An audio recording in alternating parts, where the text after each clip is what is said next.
And actually calming the gut, looking after the gut is so key in all of this. And people won't necessarily see an improvement immediately. So you have to be very patient in this game. When it comes to the people who have reacted very badly to the injections, they have a very similar kind of reaction to the long COVID patients, and it seems that it's the spike protein that is particularly offensive, and the spike protein is particularly toxic, and we now know that it's very, very toxic, and that it causes filaments to form in the bloodstream with clotting problems.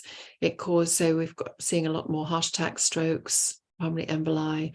It just destroys the T lymphocytes. So it's causing immunosuppression, and people are therefore more susceptible to infections and find it harder to shake them off. T lymphocytes are also very important in clearing out precancerous cells, or cells that have gone a little dodgy. And then it also upregulates 17 cancer-causing genes and downregulates 3 cancer-protective genes. So this is of major concern to all of us, especially when you consider that we are just continuously making this in our bodies, and we don't know how much we're going to make, and we don't know for how long. But we are seeing some of the consequences, I think, of that toxicity now in people.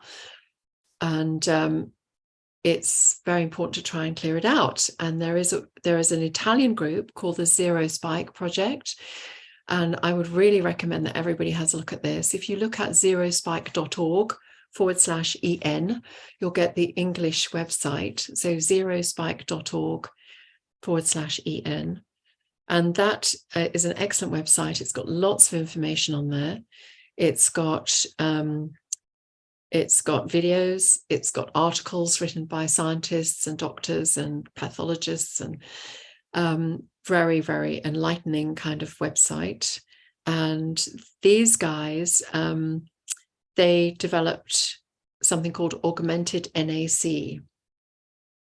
Now, the augmented NAC, in the UK, we can order it from augmentednac.com, but I don't know if that's the same. There might be a different website for you in the US, I'm not sure.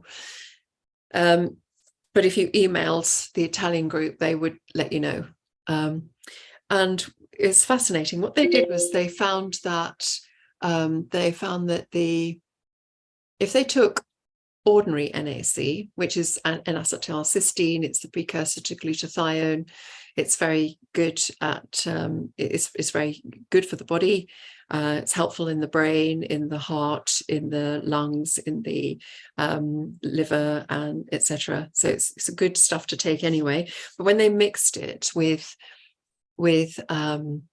the spike protein under the electron microscope, they could see that it denatured about up to 15% on average of the spike protein was denatured by the NAC. And then the liver could methylate it and get rid of it, which is good news.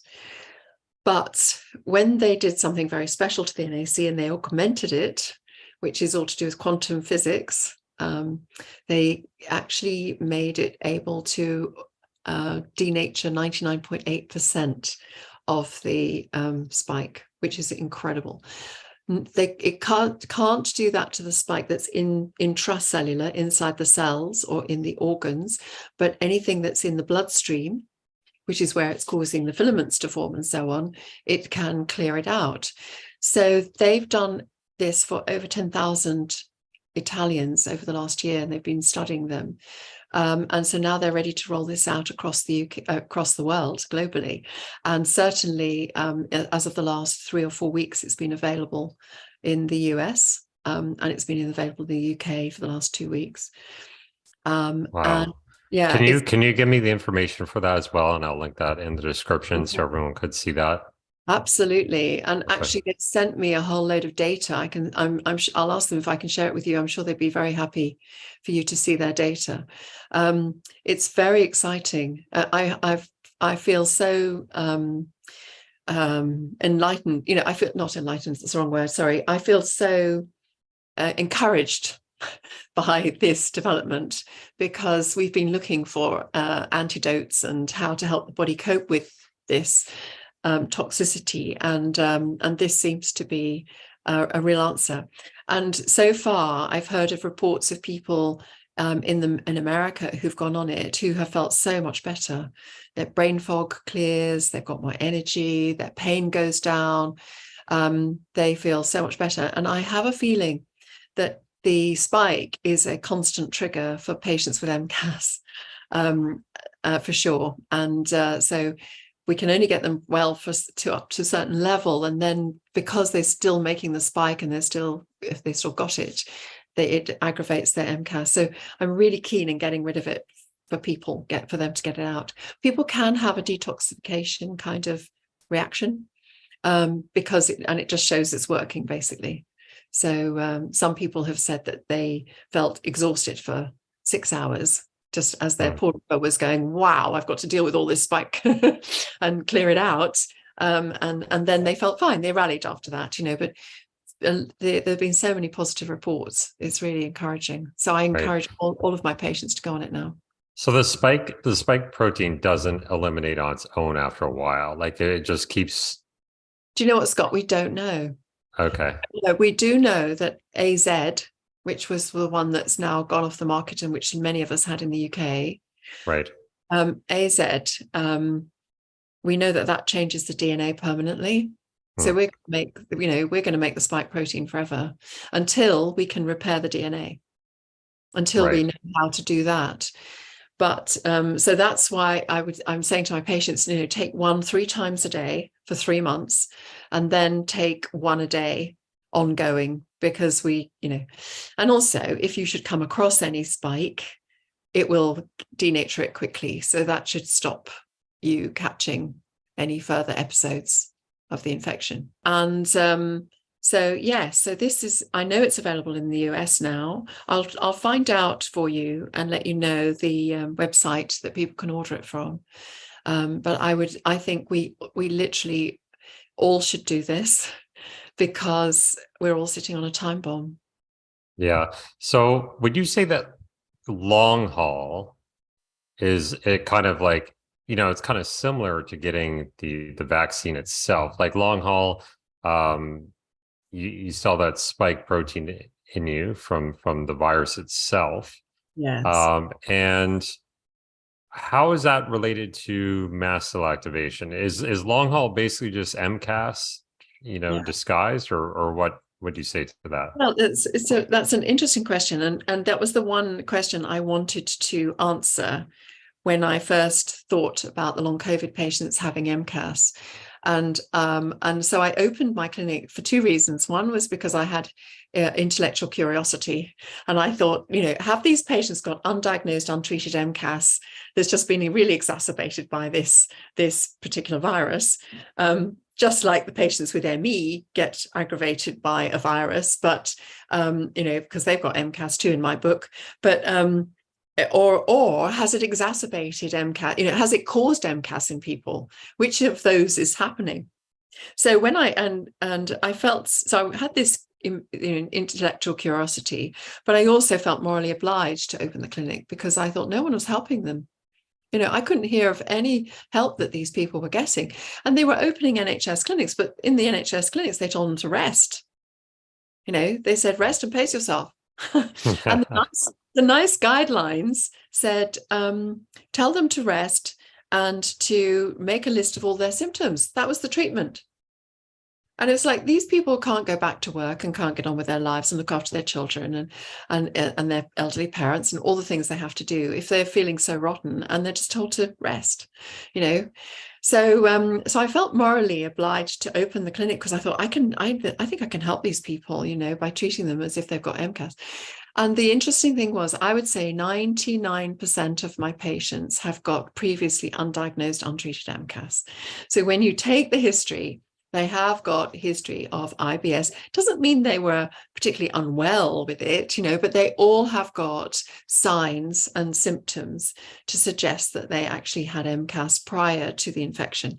And the infection has just pushed all the right buttons and ramped it right up for them, and brought in on all of their symptoms plus more, par excellence, because we do know that the mast cells, the ACE2 receptor on the mast cell is particularly good at taking in the spike and the virus. So they've been super aggravated, So yeah, I think that the long COVID patients are MCAS patients predominantly, and they all responded really well to treatment, to the same treatment. And some responded incredibly quickly, like within the first week, they started to feel very much better and were better by the 6-week checkup or the 3-month checkup. They were like, I'm really so much better now. I'm back to work. I'm doing this and doing that. Others took a bit longer, but they were generally the ones who had more symptoms prior to the infection. I had 2 who I couldn't find any MCAS kind of previous history at all for. So I think for them, it was just bad luck, that it had just really, their bodies had overreacted, and calming them down was particularly easy. They responded very, very quickly to treatment. And then they were fine within 6 weeks. They were absolutely fine, back to normal, if not quicker. One lady, 10 days. 10 days. Wow. Okay. Having been ill, she'd been ill for 14 months. And are you using sort of the primary treatments that you listed earlier, like H1, H2 blockers, Kremlin sodium, those type of treatments? Okay, I see. And for a lot of people, what is sort of the average time of that you start to see some improvements, or maybe even see a complete resolution? Can you give sort of a time frame on average? I mean, I see my patients, and then initially I was seeing them 6 weeks after the initial consultation, and they would all be moving in the right direction, and as I say, 1 or 2 would be really very much better. I then see them at 3 months, and usually by then we've got a significant improvement. But there are 1 or 2 who it's really difficult, especially the ones who are post-injection. I've got 1 or 2 who are pretty sickly, actually, really difficult to help. But we're going to keep plodding on, and I think that this augmented NAC is going to be critical for them, because I think that the spike is just constantly keeping them sick. And if we can clear that out. Now, we do know that, the spike from the virus is also bad, but it's not quite as toxic, and there isn't quite as much of it as the one from the injections. So, and we also know that people who've had the injections shed for up to 6 months after they have the injection. So, even somebody who hasn't had any of the injections could have been affected by them. So I think it's important for us to think about detoxing, getting rid of it from as many people as possible, for as many people as possible, as quickly as we can. We know it causes infertility. We know it causes more than a doubling of miscarriages. We know it causes an increase in stillborn babies. This was all shown in the studies, that they did. Yeah. I saw they have like a glutathione deficiency as well. So yeah, there's a lot of issues going on there, it seems. A lot of issues. We know it interferes with at least 40 chemical processes in the body. Pathways in the body are disrupted. It's very, very poisonous.